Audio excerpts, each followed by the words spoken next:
Hey Storm fans, Christina here for Behind the Boards. It is an absolute honor for me to be joined by the man, the myth, the legend, Mr. Ron MacLean. Thank you so much for taking time out of your busy schedule to talk to us today. My honor. Are you going to show your photograph? Or were you planning to show your photograph, or is that a secret? I wasn't, but I will.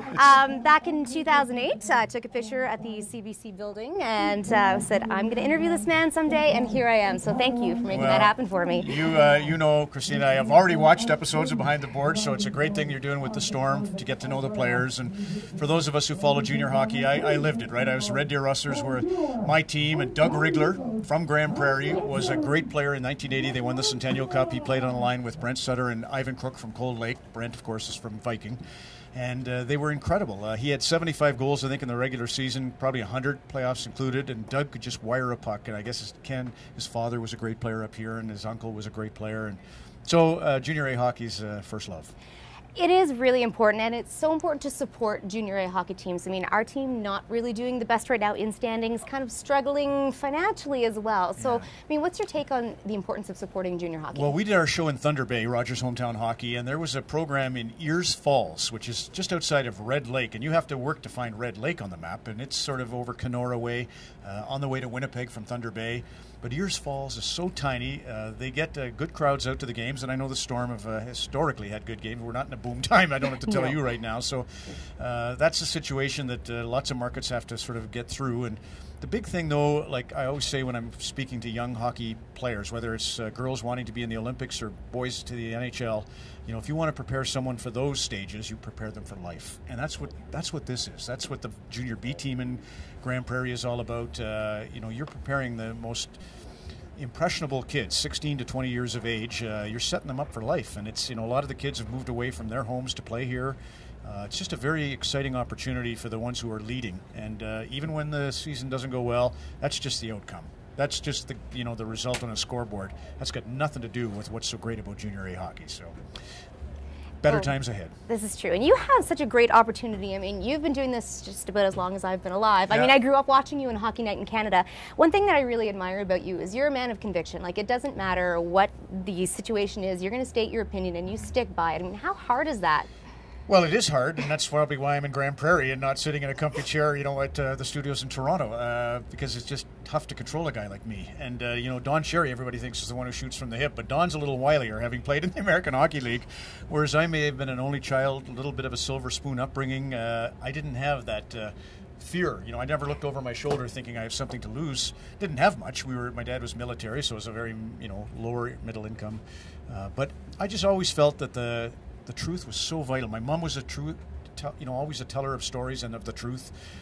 She would roll her eyes at just about anything, didn't suffer fools particularly gladly. Thank God I inherited my dad's willingness to suffer fools gladly. But I just, you know, I look up to people that teach. It's so vital for all of us. Like Clint Malarchuk's obviously, and Joni through their book Crazy, helping us so much in an arena that's become a huge arena, and that's mental illness. And that's not my thing, is more the corporate governance, you know, because I worked at the CBC where we could be at the sort of strong arm of the government law. You know, the government might, you know, say you're not getting any more money if you don't start to be a little more conservative in your thinking, or whatever it happens to be. Conversely, if I'm with Rogers or, you know, a CTV, they might have corporate partners who are really putting the lean on you. So I just learned about all that stuff and decided I'm going to try and cut through that as best you can. Well, you and I share a bit of an East Coast connection here. I'm from the East Coast. I come from New Brunswick, and your dad, Nova Scotian. Yep, so how much time have you spent there? First of all, where are you from in New Brunswick? From Fredericton. So Fredericton, you know, it's ironic. We're doing the Montreal Canadiens Chicago Blackhawks. Brad Woodside, the longtime mayor of Fredericton, like 8 terms. He was just at the Bell Center on Thursday when the Habs hosted the Hawks, and he and his wife Annie were there, and he tweeted out a picture, and he's in Chicago garb. And you know, in Freddie Beach, that's not good. That doesn't go over well. Where you're from, it's all Montreal fans, and so the mayor and his wife in Chicago Blackhawks, they're front runners. They must be front runners because the Hawks keep winning. Anyway, that's a great part of the world. One of my favorites. Had the opportunity so many times to go into Fredericton, and both St. Thomas and to the university.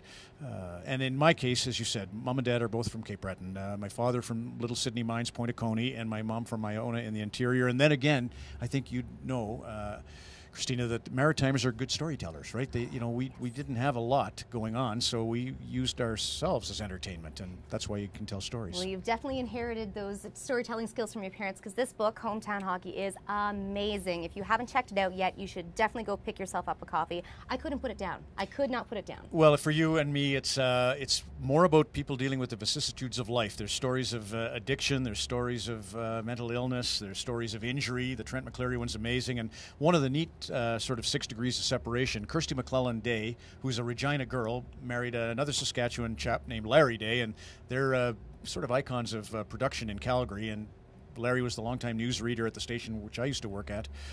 Anyway, her sons, Jordy and Buddy, produced a documentary on Clint Malarchuk. It's going to air on Super Channel, so but there you go. So Kirsty and I write a book. Her kids do the doc with Clint, and it just goes like that in our country. Excellent. Well, I just want to say one more time, thank you so much for taking time out to chat with me today. I really appreciate it, and welcome to Grande Prairie. All right, and keep up the great work behind the boards, and go Storm! Keep your stick on the ice, hockey fans.